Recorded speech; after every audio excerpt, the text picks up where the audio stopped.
السلام علیکم every one. آج ہم بات کریں گے لیور کینسر کے بارے میں. Liver cancer unfortunately is very common in our part of the world, کیونکہ ہمارے ملک میں ہیپاٹائٹس بی اور سی بہت زیادہ کامن ہے. And unfortunately liver cancer is one of the most deadly cancer. ہمارے پاس زیادہ تر ایڈوانس اسٹیجز میں آتا ہے اور ٹریٹمنٹ آپشنز اس طرح سے افیکٹو نہیں ہوتی. موسٹلی پیشنٹس انکیوریبل اسٹیج میں آتے ہیں اور پروگنوسس اتنا اچھا نہیں ہوتا. ریسنٹلی میں آپ سے ایک اسٹوری شیئر کروں گی اور یہ ایکچولی میری اپنی پیشنٹ کی ہے. There is one of my patients جن کو میں پرابلی 3-4 سال سے دیکھ رہی تھی. She is a young female and I treated her for breast cancer first. اس کے بعد unfortunately she had a genetic mutation جو کہ BRCA1 میوٹیشن تھی. And we counseled her for prophylactic surgeries, ovaries کی اور breast کی, but she didn't agree for that. She developed ovarian cancer later on after 2 years. پھر میں نے ان کا ovarian cancer treat کیا. ابھی ہم یہ پلان کر ہی رہے تھے کہ now because we have treated 2 cancers for her, اور unfortunately اگر اس نے فیوچر میں کوئی اور کینسر ڈیولپ کیا تو it would be really hard for her to get treatment again. We counseled her for prophylactic mastectomies and surgeries. She was agreed for that. We were about to go for that. کہ suddenly مجھے ان کا ایک message آیا اور انہوں نے کہا کہ my husband is not well. I told them to come to the hospital. She wrote in the message as well کہ they are suspecting liver cancer. تو میں نے ان سے کہا کہ اپنے ہسبینڈ کو میرے پاس لے کر آئیں. Whenever she was coming to me in the past 3-4 years, her husband always accompanied her, اور ہی واز ماشاء اللہ ہیلدی, ویل اور ورکنگ ینگ جینٹلمین. جب میں نے ان کو دیکھا when she brought him to me, so I couldn't even recognize him. He has such a remarkable weight loss and he was totally a different person. ان کا complexion change ہوا ہوا تھا, بہت extreme weight loss تھا, and I was quite worried to see him.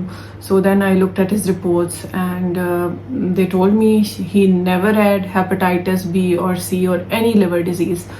And suddenly what he felt was کہ ان کو بھوک نہیں لگ رہی, وہ تھکاوٹ محسوس کر رہے ہیں اور ان کا ایکسٹریم ویٹ لاس ہوتا جا رہا ہے. تھوڑا بہت کھانے پینے کے باوجود ہی از لوزنگ ویٹ. تو they got the test done and they found کہ لیور میں ٹیومر ہے, اور اس کے بعد CT اسکین ہوا جس میں لیور میں ٹیومر کنفرم ہوا. پھر میں نے ان کو بایوپسی ایڈوائز کی, بایوپسی میں لیور کا ٹیومر کنفرم ہوا. Because the family belonged to Karachi and all the rest of the family members were in Karachi, and this young couple was only here, and because the wife was also sick, so it was difficult for her to take care of the husband, so they moved to Karachi for liver cancer treatment. All I mean to say is کہ liver cancer کے symptoms اتنے suddenly آتے ہیں اور اتنے drastic ہوتے ہیں کہ sometimes آپ کو بالکل بھی موقع نہیں ملتا سنبھلنے کا. سب سے پہلے جو مین سمٹم ہوتا ہے وہ آپ کو فٹیگ کا ہوتا ہے, یعنی کہ آپ کو ٹائرڈنیس فیل ہونا شروع ہو جاتی ہے, آپ تھکاوٹ محسوس کرتے ہیں اور آپ کی بھوک ختم ہو جاتی ہے. آپ کا کھانے پینے کو دل نہیں کرتا اور آپ جو کھاتے ہیں وہ بہت زیادہ بوجھ دیتا ہے آپ کو انڈائجیشن فیل ہوتی ہے, یا آپ کو ہر وقت نوزیا فیل ہوتا رہتا ہے, وامٹنگ بھی ہو سکتی ہے. یہ کچھ انیشیل سمٹمز ہوتے ہیں جن کو ہم انفارچونیٹلی اگنور کرتے ہیں کہ یہ معدے سے ریلیٹڈ ہو سکتے ہیں, بٹ یہ لیور کینسر میں بھی ہو سکتے ہیں. اس کے بعد اگر آپ کھا رہے ہیں یا آپ نہیں کھا رہے تو آپ کا ویٹ لاس ہوتا جائے گا. ایکسٹریم ویٹ لاس ہم لیور کینسر میں دیکھتے ہیں. لیور کینسر میں weight loss is one of the major symptom. اگر کسی کو بھی سڈنلی ویٹ لاس ہے in spite of good oral intake, یا ان اسپائٹ آف, یا اگر ان کی ہیپاٹائٹ لو بھی ہو گئی ہے, سو ان اینی کیس اگر ویٹ لاس ہے تو it needs to be evaluated. اس کے علاوہ جیسے میں نے آپ کو بتایا, fatigue, nausea, vomiting, these are generally associated with weight loss. اس کے علاوہ پیٹ کے اوپر والے حصے میں اپر ایبڈومینل پین ہو سکتی ہے, اور پین جنرلی لیور کی جو پین ہوتی ہے وہ رائٹ سائڈ پہ ہوتی ہے. لیور ہماری باڈی کا ایک میجر آرگن ہے جو کہ جو چیز ہم کھاتے ہیں اس کو میٹابلائز کرتا ہے.